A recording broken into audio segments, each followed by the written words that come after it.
What's up guys, my name is Ace, and welcome to the first episode of Spawn Guides. In this series, I'll be covering all of the important spawns and how they behave on every map in Call of Duty Ghosts. This series will be centered around Domination, but there will be a little bit of overlap with other respawn game modes as well. In this episode, we're going to be covering the map Stonehaven. If you missed the prelude to this series, I highly recommend you go and watch that first because it explains the general spawn behavior in Domination. And you really need that knowledge to be able to understand exactly what I'm talking about in this series. I'll give you guys an annotation link to that video right here, as well as a link in the description. Okay, so let's start it off by mapping out all of the common spawns on Stonehaven, and then we'll go in depth with each of them in a little bit. Keep in mind these aren't necessarily the only spawns on the map, just the most common ones that you'll see probably 90% of the time. As you can see, I've got the spawn locations color-coded to the flag that they're attached to. So the A flag only has 3 popular spawns attached to it. One centered, one in the back corner towards the ocean, and one towards the direction of the C flag. Assuming your enemies hold only the A flag and your teammates aren't putting too much pressure on these spawns, your enemies will spawn at one of these 3 locations every time. Most likely they'll spawn in the middle spawn, or the spawn towards the C flag. That oceanside spawn isn't really common, it usually only happens if there's a lot of pressure put on the other 2 A spawns. So moving on to the C flag spawns, as you can see there are way more common places to spawn at, so you really have to be on your toes if you're in that area while the enemy team holds C. The baseline spawn for this flag is actually the starting spawn on this map, and it's in the middle there. And from there it will be anchored depending on teammates' positioning, or pushed based on enemies' positioning. The one spawn sort of mid-map happens most often when your teammates are pushed away from C and hold map control towards the A flag. If you spawn there, it's very likely that you have enemies pushed up towards the C flag or the C building, and on the other end of that, if your enemy holds the C flag and you're pushed up into the C building or around the C building, expect enemies to spawn in that mid-map spawn underneath you. Now another important spawn to mention is the one way up in the top left corner. This is most often used when a team holds C and is pushed up around the 2 sniper buildings sort of between A and C. Let's look at a situation analysis in this area that really demonstrates the power of someone anchoring their teammates' spawn to them.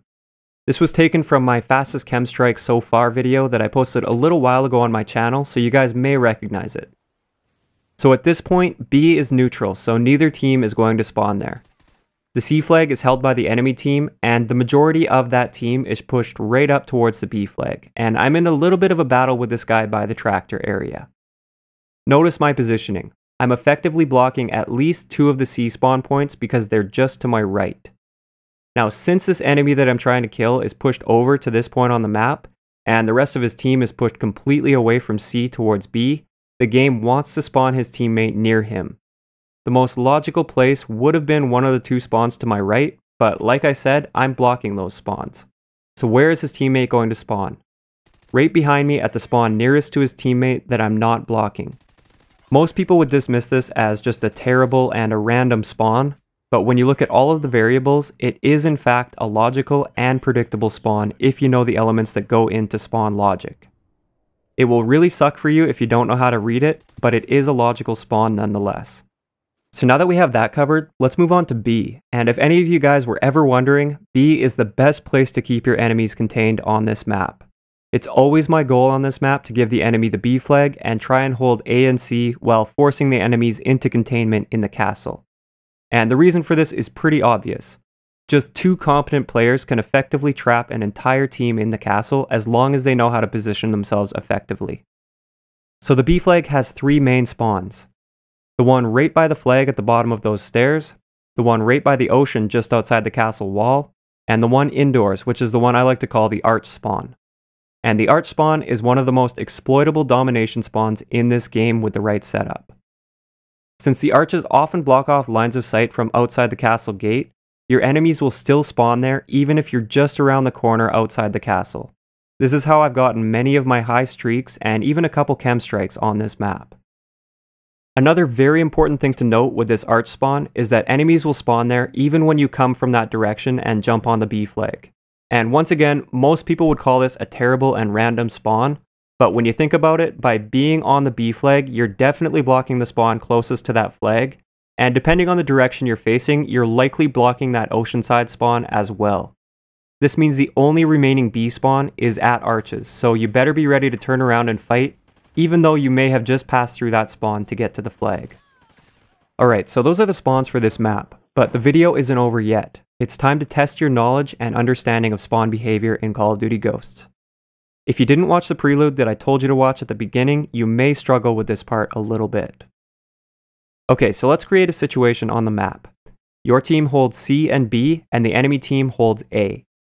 The red arrows are enemies, and the green arrows are teammates. There are only 5 enemies because one has just been killed and he's about to spawn in. Which spawn point will he spawn at? And I'll give you a few seconds to decide.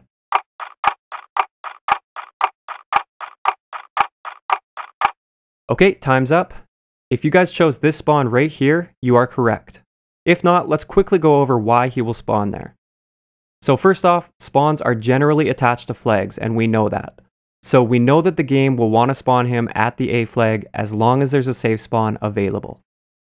Next, we know that spawns are anchored towards teammates, so it's really unlikely he'll spawn way in the back corner by the ocean, because none of his teammates are over in that direction anchoring him to that spawn.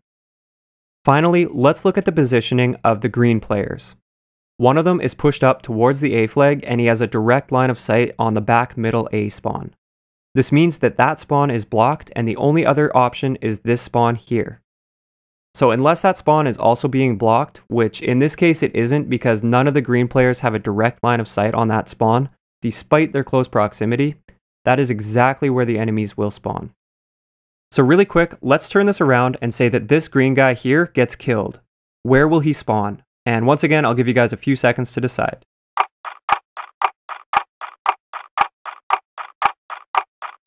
Okay, I'll admit this guy is much harder to predict since there are so many viable options for places for him to spawn. So let's first rule out any spawn that is not anchored by his teammates. Now let's rule out spawns that enemies have a line of sight on. This now leaves us with 3 likely spawn points.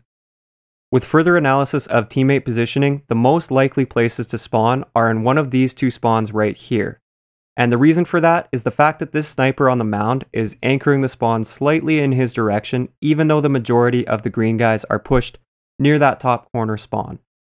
So I wouldn't completely rule out that top corner spawn in this situation, but it's not as likely as the other 2.